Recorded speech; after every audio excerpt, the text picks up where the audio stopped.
ఈ వీడియోలో మనం మాట్లాడుకోబోయే మూవీ రివ్యూ వచ్చేసి మా రీసన్. ఈ మూవీలో వడివేలు అండ్ అలాగే ఫహద్ ఫాజిల్ వీళ్ళిద్దరు కాంబినేషన్ వచ్చిన ఈ మూవీ నెట్ఫ్లిక్స్ ఓటీటీ ప్లాట్ఫామ్ లో తెలుగు లాంగ్వేజ్ లో కూడా స్ట్రీమింగ్ అవుతుంది. సో ఈ మూవీ ఎలా ఉంది ఏంటని ఈ రివ్యూలో మనం మాట్లాడుకుందాం.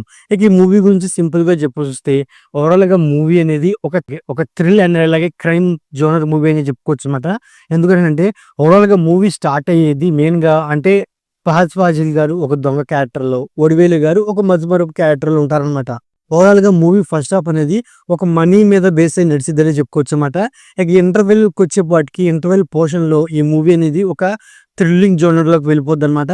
సో, ఆ విధంగానే సెకండ్ హాఫ్ అనేది అంటే ఒక థ్రిల్లింగ్ జోనర్‌లోకి వెళ్ళిపోయినప్పుడే మనకి మూవీ ఏంటనేది మూవీ యొక్క కోర్ పాయింట్ అర్థం అవ్వకపోయినా మూవీలో నెక్స్ట్ ఏం జరిగిద్ది అనేది మనం ప్రెడిక్ట్ చేయగలుగుతాం అని చెప్పుకోవచ్చు అనమాట.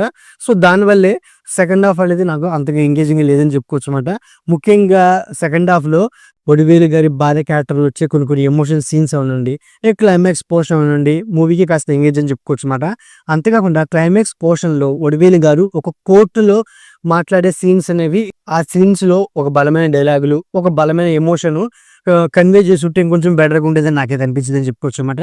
అండ్ అలాగే ఈ మూవీ స్టోరీ గురించి సింపుల్గా చెప్పాల్సి వస్తే ఈ మూవీలో మెయిన్ రోల్స్ అయిన వడివేలు అలియాస్ వేదాచలం తనకైతే ఒక మతిమరుపు అని చెప్పుకోవచ్చు అనమాట. సో అండ్ అలాగే ఈ మూవీలో మరో ఇంపార్టెంట్ రోల్ అయిన ఫహద్ ఫాజిల్ అలియాస్ దయ తనొక దొంగ అనమాట. ఇక దొంగైన దయ అండ్ అలాగే మతమరుపు ఉన్న వేదాచలం, సో వీళ్ళిద్దరూ కలిసి అరుణాచలం వెళ్దాం అనుకుంటారు. అలాంటి సిచ్యువేషన్ లోనే దయాకి వేదాచలం దగ్గర 25 లక్షల మనీ ఉందని తెలుసుకొని ఆ మనీని ఎలాగైనా సరే కాజేయాలని దయా వేదాచలం వెనకాల పడుతూ ఉంటాడనమాట. ఇక ఫైనల్ గా సో వీళ్ళిద్దరి జర్నీ అనేది ఎంతవరకు సాగింది అని తెలుసుకోవాలనుకుంటే ఈ మూవీ చూడాల్సింది అనమాట. మెయిన్ గా ఈ మూవీలో ఫస్ట్ వడివేలు గారి క్యారెక్టర్ తన యాక్టింగ్ నాకు చాలా ఎంగేజ్ చేసిందని చెప్పుకోవచ్చు అనమాట. ఎందుకంటే సెకండ్ హాఫ్ లో అసలు వడివేలు గారి రియల్ క్యారెక్టర్ అంటే మెయిన్ స్టోరీ ఏంటని మనకి తెలిసినప్పటికీ ఫస్ట్ హాఫ్ లో ఒక మతమరుపు క్యారెక్టర్ లో ఒదిగిపోయారని చెప్పుకోవచ్చు అనమాట. అంతేకాకుండా మన డైరెక్టర్ గారు కూడా ఈ మూవీ స్టోరీ రొటీన్ అయినప్పటికీ బట్ సో ఎంగేజింగ్ ఉండేలాగా ఒక ఇద్దరు క్యారెక్టర్ని కలిపి వాళ్ళకి ఒక సపరేట్ ట్రాక్ పెట్టి సో ఆ క్యారెక్టర్ల మీద ఓవరాల్ గా ఫస్ట్ హాఫ్ అనేది బోర్ కొట్టకుండా రన్ చేశారు అంటే మనకి మెయిన్ వచ్చేసి స్క్రీన్ పే ఎంగేజింగ్ ఉండడం వల్ల అని చెప్పుకోవచ్చు అనమాట.